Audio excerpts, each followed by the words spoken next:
Hello, ladies and gentlemen, Dark Killer again, yeah? So last time we were speaking a little bit about sensors and I showed you a few things you can do with it. One of the first things I want to show now is sometimes as I'm speaking to people, they mention or want to know, what if a sensor can detect an enemy? I have this ship and I'm worried that if somebody comes in range, it would of course, the enemy comes in range and they would not want to destroy my ship. So I want this ship to jump away. Now, I'm going to talk about sensors and jump drives. So if I first have a look at my jump drive, we can say the main jump drive. Here on my K menu, I don't have the option to cause a jump. It's not one of the buttons functions available for a K menu function. So if I go down to my cockpit and I have a look here, if I go to my jump drive and I want it to go onto my hotbars, I can see here jump is available. I also have toggle block on and off, show it on the HUD, recharge it, increase the blind jump distance or decrease the blind jump distance. So I have it on jump. So if I'm looking at the cockpit and I press 1, blind jump. But if I go to my sensor and I try to set up its actions and I do the same thing. I say I want the jump drive. I want the drive to no jump available. So as you can see, jump has disappeared. I still have toggle block on and off, HUD on and off, recharge on and off, increase the blind jump, decrease the blind jump. Honestly, don't know why people would want to do that with a sensor, but its jump in itself is not available. I can trigger a timer to start. So let's see from the timer perspective. One second, set up actions. We go to the jump drive again. Let's see if jump is not available. I can still do block on and off. I can have it run, increase distance, decrease the jump, blind jump distance. I can switch it to recharge on and off, but again, as a function, I don't have the jump drive available. So unfortunately, that's one of the things you can't do with a sensor, is have it save your grid by jumping away because somebody is trying to grind you. The other thing I want to point out is sensors only have a range of 50 meters. Guns, Gatling turrets, have a range of 800 meters. So the enemy is going to be further than my station and they would be able to shoot this ship. So option I have is also options. Under options, I can detect players. I can detect material, grids, not grids, mats, material, ingots, those kind of things. I can detect small ships. I can detect large block ships. I can detect stations. So if I have this ship flying to a station, I can have it start a series of actions with a timer. It can detect subgrids. For example, you can set it up that when this piston moves into a certain range, the head as a subgrid, it will trigger an action on a timer block or something, or switch off something. I can also have it detect asteroids. That's so, for example, I can have it when it's flying to this asteroid, it starts the group of drills or something like that. But as you can see, as an option, also I can detect me, I can detect people on my faction, I can detect people I have peace with, or I can detect enemies, anybody that is anybody else. But you can see one of the options not available here is also detect bullets and or missiles. So that's one of the things. If somebody is shooting at me, this grid will not activate, will not trigger the sensor. The sensor will not detect missiles incoming or somebody shooting at me. So definitely I have a very shorter range than somebody shooting at me. So one of the things I could possibly have a look at is you can try something like this. Let me actually just stop these sensors. Timers. Stop. Stop. Don't want you guys to be running. So I have antenna here. You can see it's warning enemy detected. Would be nice if you can change antenna colors like GPS colors. I also have the sensor on for detecting enemies. But at the moment I have it as for detecting me, players, or you can also do large ships if a large ship or a small ship flies into range of this antenna. Antennas on off, one and on, let's say off at the moment. Timer block on. I want this to switch on, this antenna, and I want timer block off to switch off this antenna, and then switch off. So then you can see my next trigger is start the on, and when we are on, I wanted to call off. Basically I'm setting up a loop. Let's make it 2 seconds, and let's make this one 2 seconds. So when it detects an enemy, it's going to switch on and off. Antenna on. So if I'm far away, I'm going to see this antenna pop on. Enemy detected every 2 seconds. So it might catch my eye, so I might realize it. So one of the options I have is put on an antenna, a sensor, and of course the sensor I can set up. I already have a sensor. 1 second. Sensor. There's the sensor. So this sensor I can set up max distance, detect enemies, detect ships, floating objects, just in case there's maybe scrap. I'm not going to worry about stations, subgrids, and asteroids. So when this sensor goes off, it's going to trigger start. So I'm just going to stop this again for a second. Just making sure it's not running in the background. So when any enemies come into range. But again, as I just said, this has only a 50 meters range. So you can try a few things. You can, for example, lay out a little bit of an arm to maybe extend the range on your sensors. But again, this is not going to help you a lot, especially if we, for example, have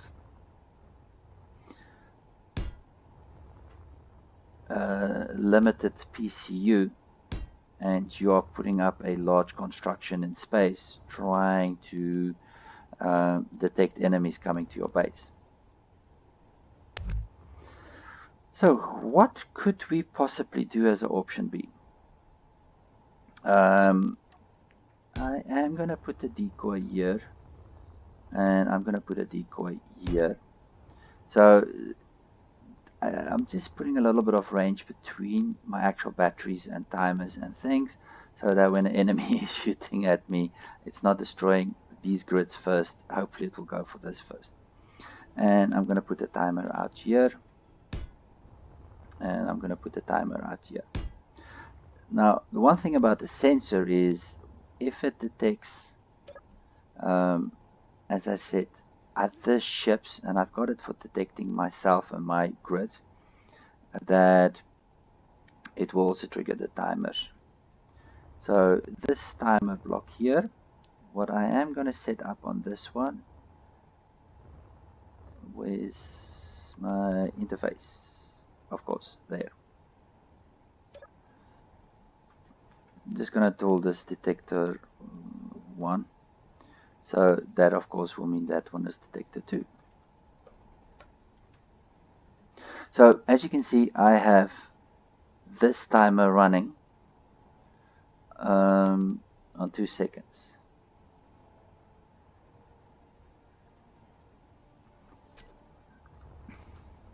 And I'm going to set up one more timer over here, and this one I'm just going to call delay.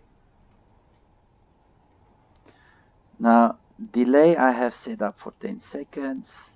Detector 1 I'm going to set up for 5 seconds.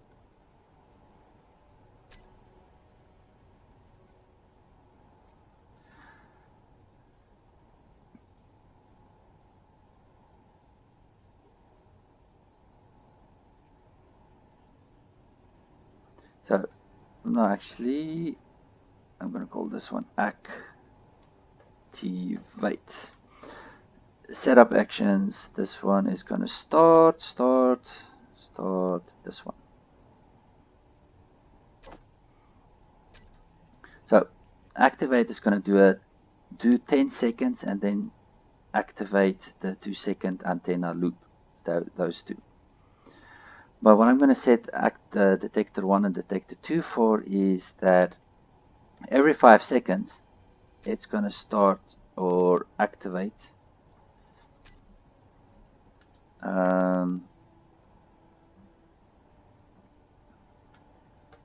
trigger activate. My apology, I was thinking for there for a second. And this one is going to also start activate. Now again, it's not always the best thing possible to have loops running on a server. But basically what is happening now is as this is running,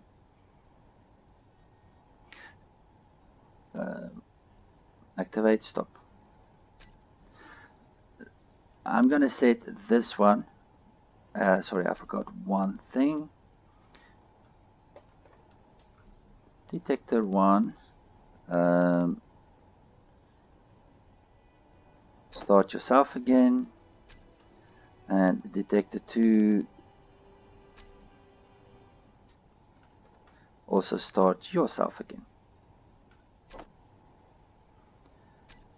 And I'm going to make activate 15 seconds. So these two start. So I'm setting up a loop. This is going to be running for 5 seconds, start itself again, and it started activate. But as you see, activate is running and it starts again. Activate is running, starts again. Activate is running, starts again. You don't want this to run too quickly, but basically what is happening is this loop is activating this one every 5 seconds, basically every 10 seconds, and this is going to be resetting back to its 50 seconds every 5 seconds. It can't start its actions, and as you remember, its action is to start the antenna on. So as long as these two blocks on the outside exist, this activate timer won't start, which won't trigger the two other timers switching on the time loop. So if I have somebody coming around the corner and blows up the decoy, these ones can't trigger this timer in its loop again. So if it's going through its loop, activate is going to start the other loop and we will have enemy detected running. So in a way, this is of course not actual sensors, but it's a dummy sensor I've got running. And if you happen to have somebody coming in to investigate, it will also detect and start the loop running. But you have to keep an eye open that this can of course be destroyed very quickly. But it is about the only way I know of having something trigger far away to show that enemies are in the area. Of course, antenna sensors can't go through the remote access. We can't have other things triggering each other. And if the enemy destroys this decoy block, they themselves are actually triggering the system. So we have that one running. And lastly, I have a little demo on landmines. Now, if I have a warhead, and I want to surprise somebody. Just use your imagination. There's a base here, and there's a door here, and the people are coming in and out, ships are coming in and out. I know this is a high traffic area, and I want to put a landmine. Now the problem with this landmine is, or any blocks that you're placing, you can see that it's not under the voxels. It's going to be pointing out. It's going to be showing up. So anybody flying around here is going to see that landmine. Now, warhead. Now, what I do for a landmine is I have a sensor here that is going to detect small ships, or if I want to destroy the large ship, or I don't want it to trigger on players. Players are a low value target. You just respawn the enemy basically.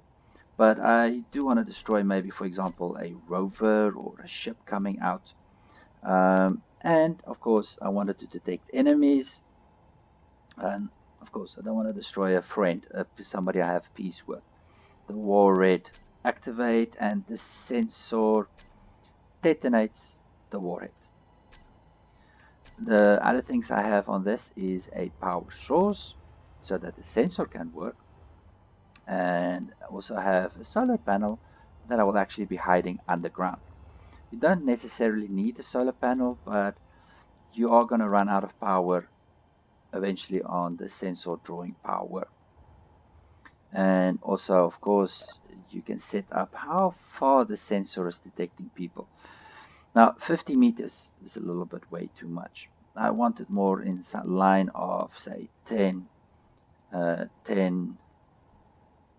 10, 10 and 10 and 10, because a warhead does have a limited range. So I have that running, and I have one more block up here, as you can see, as a marker for where I want to put this. Then I built this little outpost. So again, this is something that you can't sneak in quickly. You can booby trap or put booby traps around your own base. For example, have an antenna here for that sensor. Uh, that sensor I had up there, you could have it as a little station to draw in somebody, to have them activate the landmine, blow up by the landmine, or if you're sneaky enough and you can sneak it into, or somebody doesn't have a turret or a blind spot, that you can do something like this.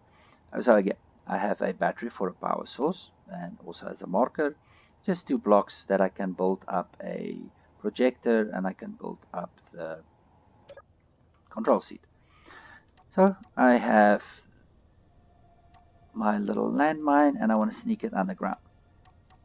So as you can see, I can bring it down, and I'm going to bring it down, and if I go 1 block further, I am going to have it underground, because this control seat shows me that that is the 1 block down. Now the reason I'm going just the 1 block down is that if I'm going to use a projector ship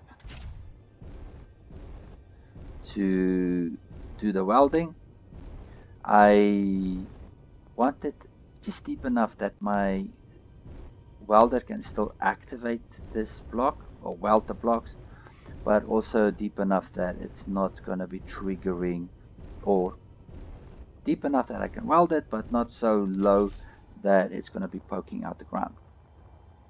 Then, for example, as you can see here, this one is welded up, that one is already built, that's the projector, so we're going to have this welded. There's my warhead, its sensor, power supply, and just to show you, solar panel is not generating power at the moment, but usually it does. Where's the sun? Well, it's in line with the sun. That's the problem. So I also set up this sensor. 10 meters, 10 meters, actually going to detect me. and its actions is to detonate the warhead, or you can start the countdown if you want somebody to move into a specific range before it goes off. The warhead itself is of course armed, so when I remove these blocks now, oops, I had to detect myself. But principle was that as these, she just made a chip. So basically, as it is underground and I move into range, it's gonna activate the warhead, and I can remove those top blocks to hide it underground. Did I damage this ship? No, actually not. So, ladies and gentlemen, that's a little bit about sensors, and this little car goes full. So I do hope that was useful, and sorry about jump drives to save your ship and take away throughout, but that is unfortunately not one of the things that is available under sensors. So everybody, thank you very much for your time. Hope to see you again soon. Have a wonderful day. Thank you very much.